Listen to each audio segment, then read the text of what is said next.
si vous êtes proche aidant ou si vous connaissez des proches aidants, vous savez que c'est pas une vie toujours facile. J'ai avec moi Suzanne Lapointe, elle est diplômée en andragogie, en animation et en psychologie du travail, je pense aussi.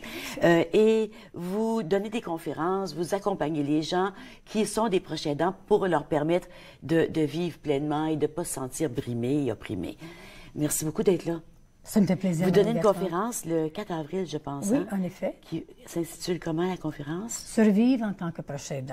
Et puis, vous allez parler de quoi à cette conférence-là? D'abord, permettez-moi de vous dire que moi, j'ai été proche aidante pendant 5 ans pour mes parents. Je suis proche aidante pour ma sœur qui vit avec un conjoint qui souffre de démence à corps de Louis, qui est un beau petit cocktail de Parkinson, de hallucinations et d'Alzheimer. Et j'ai été proche aidante pour mon conjoint qui a eu un cancer en 2015. Et je vous assure qu'il faut trouver des moyens pour prendre soin de soi quand on est des proches aidants. C'est pas toujours facile d'en trouver parce que quand on est proche aidant, on a tendance à s'oublier.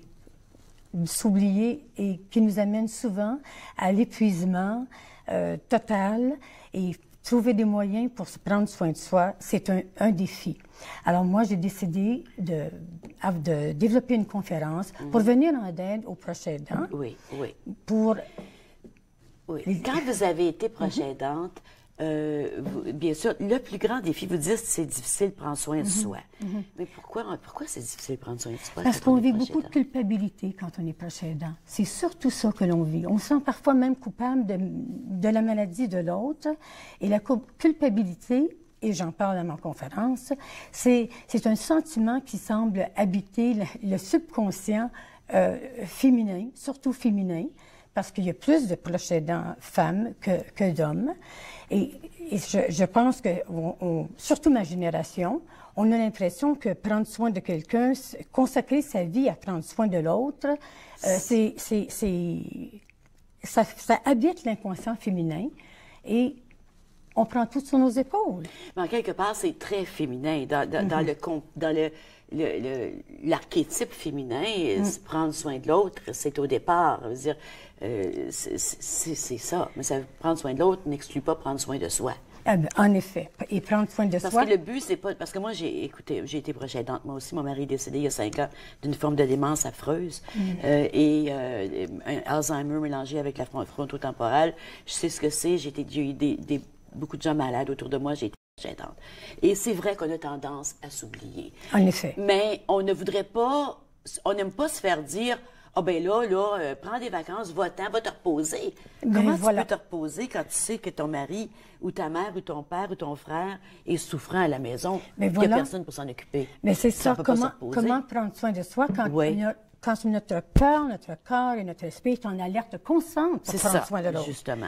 Alors, c'est un défi. Oui, et c'est pour ça qu'il existe des organismes pour venir en aide aux gens, pour les amener à trouver des moyens pour prendre soin de soi et aussi assister à des conférences qui vont peut-être, j'appelle ça, leur donner un souffle d'énergie et d'encouragement pour trouver des façons de prendre soin de soi. Oui. Votre plus gros défi, quand vous avez pris soin de vous, c'était quand vous avez été proche aidante, c'était prendre soin, mais votre plus gros défi pour savoir comment prendre soin de vous, ça a été quoi? À vous, personnellement? Moi, je dirais que ce serait de me libérer de la culpabilité. Honnêtement, là, c'était parce qu'on est toujours sur le qui-vive. Elle prend quelle forme, cette culpabilité-là? Se sentir mal dans sa peau, surtout ça. Mais est-ce que c'est de la culpabilité ou c'est pas de la compassion pour l'autre? Non, parce que la culpabilité nous amène souvent à avoir des élans de ressentiment, de colère, de tristesse.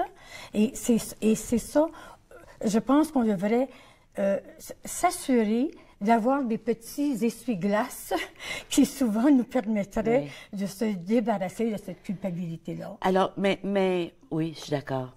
Mais le ressentiment, c'est une étape normale. On ne peut pas s'en débarrasser. Il faut passer au travers. Il faut commencer par l'identifier et le reconnaître. Oui, en effet. Et c'est ça qui est un défi, reconnaître le ressentiment et qu'est-ce que je fais avec ça? Et qui peut m'aider? Et comment je vais m'y prendre pour, justement, me libérer de du ressentiment? Parce que C'est affreux d'avoir ce genre de sentiment-là quand on sait que l'autre à côté de nous est si malade. Oui. Alors, le ressentiment, c'est d'être un peu en colère contre. Voilà. C'est de ressentir pas de la jalousie, mais non, pas de la jalousie. Mais c'est reconnaître, c'est de la colère à l'égard de la personne qui est malade. En effet, en effet. Et c'est ça qui nous paralyse souvent, j'appelle ça, qui empoisonne notre cœur, l'amertume, finalement. C'est ça. C'est beaucoup d'amertume, beaucoup de tristesse. Beaucoup de tristesse. Comment vous avez passé au travers? Ben, j'ai passé à travers, et c'est pour ça que les thèmes de ma conférence, c'est se donner le droit de rire, se donner le droit de pleurer, se donner le droit de s'aimer à travers cette expérience-là, dans notre rôle de proche aidant. Oui.